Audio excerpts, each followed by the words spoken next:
इस वीडियो में बताई गई बातें किसी धर्म या किसी आस्था के खिलाफ नहीं है। सरकारी रिकॉर्ड्स के हवाले से ये सारी बातें कही गई हैं। ये डिस्क्लेमर देना जरूरी इसलिए है ताकि आगे हम जो बातें बताने वाले हैं उसका कोई दूसरा अर्थ ना निकाला जाए, हमारी बातों को कोई अदरवाइज ना ले। अब ऐसे भी क्या जानकारी देने वाले हैं। दरअसल प्रयागराज में महाकुंभ चल रहा है और इस कुंभ में गंगा यमुना के संगम पर स्नान भी लोग कर रहे हैं। मीडिया रिपोर्ट्स में दिए हुए आंकड़ों के हिसाब से चलें तो अब तक करीब 54 करोड़ से भी ज्यादा श्रद्धालु संगम में डुबकी लगा चुके हैं। इस बीच सेंट्रल पॉल्यूशन कंट्रोल बोर्ड यानी कि सीपीसीबी की एक रिपोर्ट आती है। रिपोर्ट में बताया जाता है कि दोनों नदियों का पानी नहाने के लायक ही नहीं है।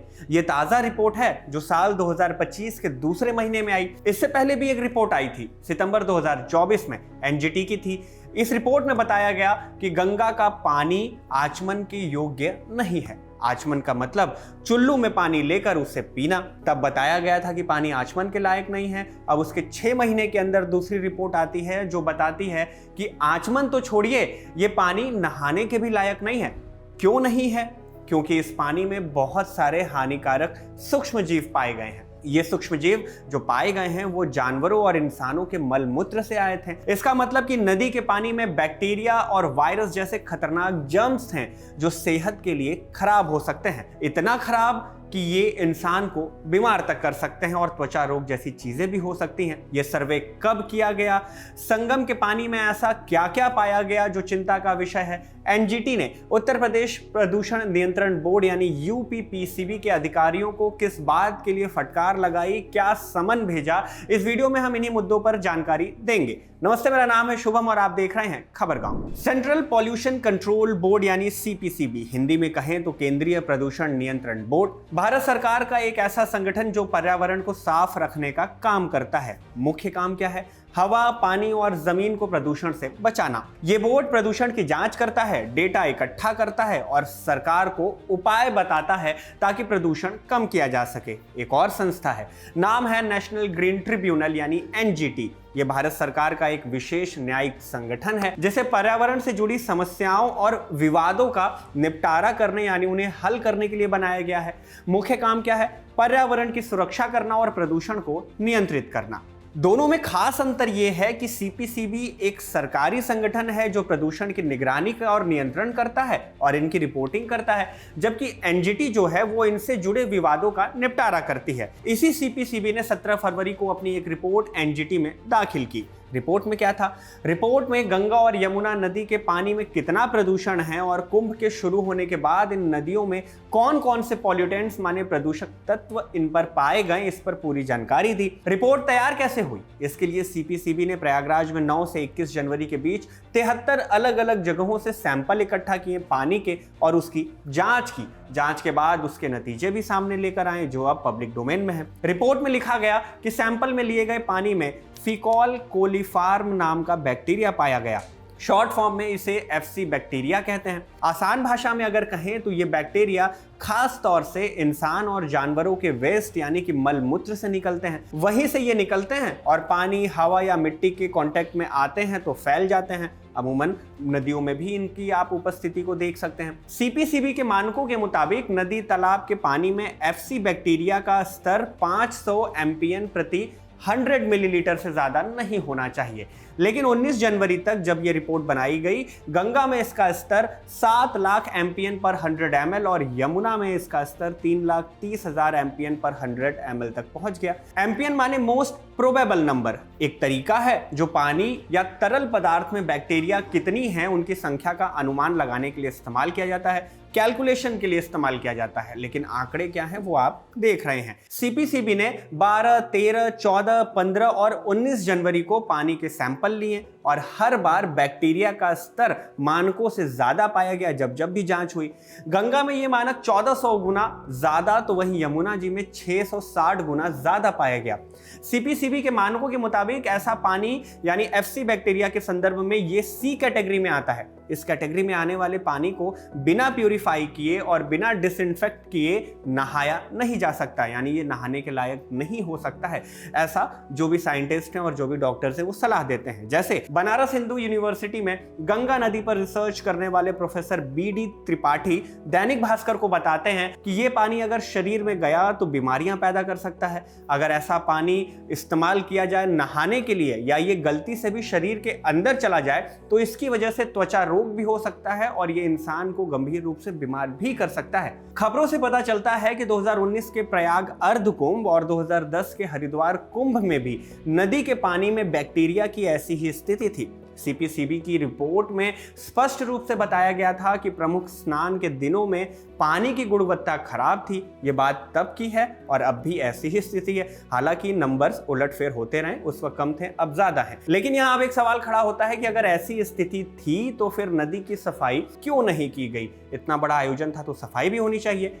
दैनिक भास्कर की रिपोर्ट के मुताबिक महाकुंभ के दौरान गंगा को निर्मल बनाए रखने का जिम्मा प्रयागराज नगर निगम और उत्तर प्रदेश जल निगम के पास है। नगर निगम अफसरों का दावा है कि जियो ट्यूब तकनीक का इस्तेमाल करके 23 अनटैप्ड नालों के अपशिष्ट जल को साफ किया जा रहा है।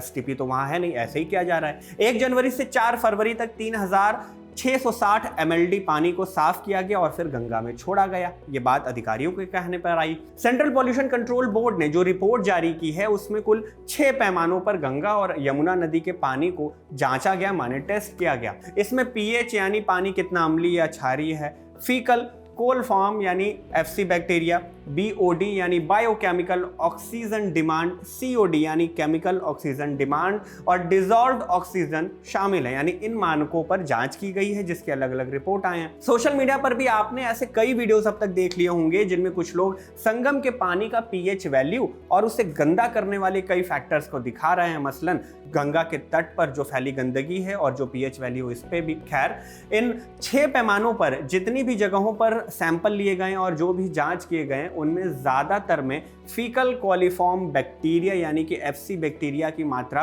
मानक से अधिक पाई गई। इसके अलावा 5 और पैमानों पर पानी की गुणवत्ता जो जांची गई थी वो मानक के हिसाब से ठीक ठाक थी। बहुत अच्छी तो नहीं थी लेकिन बहुत खराब भी नहीं थी। FC बैक्टीरिया जैसी तो बिल्कुल भी नहीं। अब यहाँ सवाल आता है कि कुंभ के दौरान संगम के पानी में FC बैक्टीरिया अचानक इतनी मात्रा में कैसे बढ़ गए? रिपोर्ट में यह भी बताया गया कि महाकुंभ मेला जैसे बड़े आयोजनों के दौरान नदी के पानी में गंदगी बढ़ जाती है क्योंकि लाखों लोग नदी में स्नान करते हैं। यहाँ आंकड़ा करोड़ों में है। इनसे पानी में मल मूत्र का स्तर बढ़ जाता है जिसके लिए तैयारियां भी की गई थी कि इन पर कुछ रोकथाम हो, इससे कुछ साफ सफाई हो। मेला प्रबंधन अधिकारियों ने दावा किया कि 1.5 लाख से अधिक शौचालयों से निकलने वाले पानी को शुद्ध किया जा रहा है और नदी में प्रदूषण को रोकने के लिए ऐसे कई कदम उठाए जा रहे हैं। बावजूद इसकी जो रिपोर्ट है वो कुछ और बता रही है। द न्यू इंडियन एक्सप्रेस में छपी नमिता वाजपेयी की रिपोर्ट के मुताबिक NGT की प्रमुख पीठ ने 24 दिसंबर 2024 को ही CPCB और UPPCB को निर्देश दिया कि वो नदी के पानी के नमूने लें और रिजल्ट अपनी वेबसाइट पर डालें। साथ ही रिपोर्ट 31 जनवरी और 28 फरवरी तक NGT के रजिस्ट्रार जनरल को भी भेजने को कहा गया, लेकिन UPPCB ने इस आदेश का पालन नहीं किया, अवहेलना की, समय पर रिपोर्ट नहीं दिया। डाउन टू अर्थ में छपी विवेक मिश्रा की रिपोर्ट के मुताबिक 16 फरवरी 2025 को NGT की प्रमुख पीठ ने उत्तर प्रदेश प्रदूषण नियंत्रण बोर्ड को कड़ी फटकार लगाई।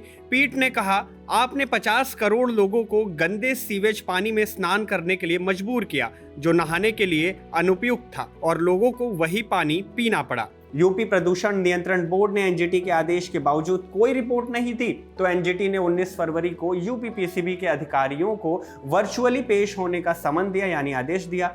NGT ने सरकार के वकील को 19 फरवरी तक जवाब देने का समय भी दिया।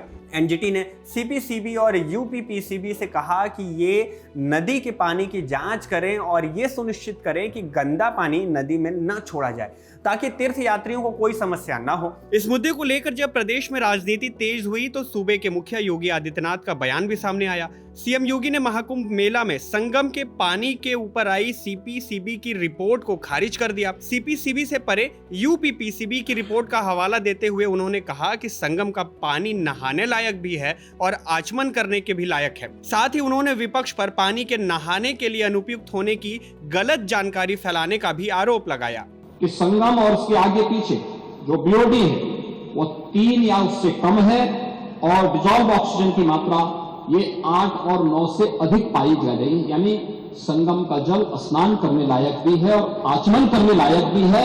जो लोग इसका दुष्प्रचार कर रहे हैं उन सबको इस बात को देखना चाहिए। एथिकल कॉलीफॉर्म बढ़ने के बहुत सारे कारण हो सकते हैं, या तो कहीं सीवेज लीकेज है, या बहुत बार होता है कि भाई इस प्रकार की नदियां हैं, कोई वह चैनलाइज तो है नहीं, भैंस है, गाय है या अन्य जानवर उसमें आते हैं, नहाते हैं, उसके कारण भी, उनके गोबर आदि के कारण भी इसकी मात्रा तेजी के साथ बढ़ती है।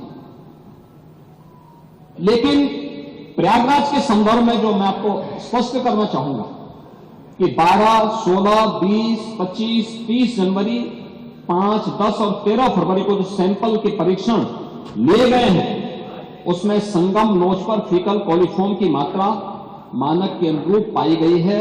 ये Uttar Pradesh pollution control board का है, जो 2500 एमपीएम प्रति 100 ml से कम पाई गई है। इसका मतलब जो दुष्प्रचार कर रहे हैं केवल कुंभ महाकुंभ को बदनाम करने की साजिश का हिस्सा है। खैर, इस रिपोर्ट के सामने आने के बाद कई तरह की चर्चाएं चल रही हैं। आप इस रिपोर्ट पर क्या राय रखते हैं, क्या कुछ सोचते हैं, हमें जरूर बताएं। इस वीडियो में बस इतना ही।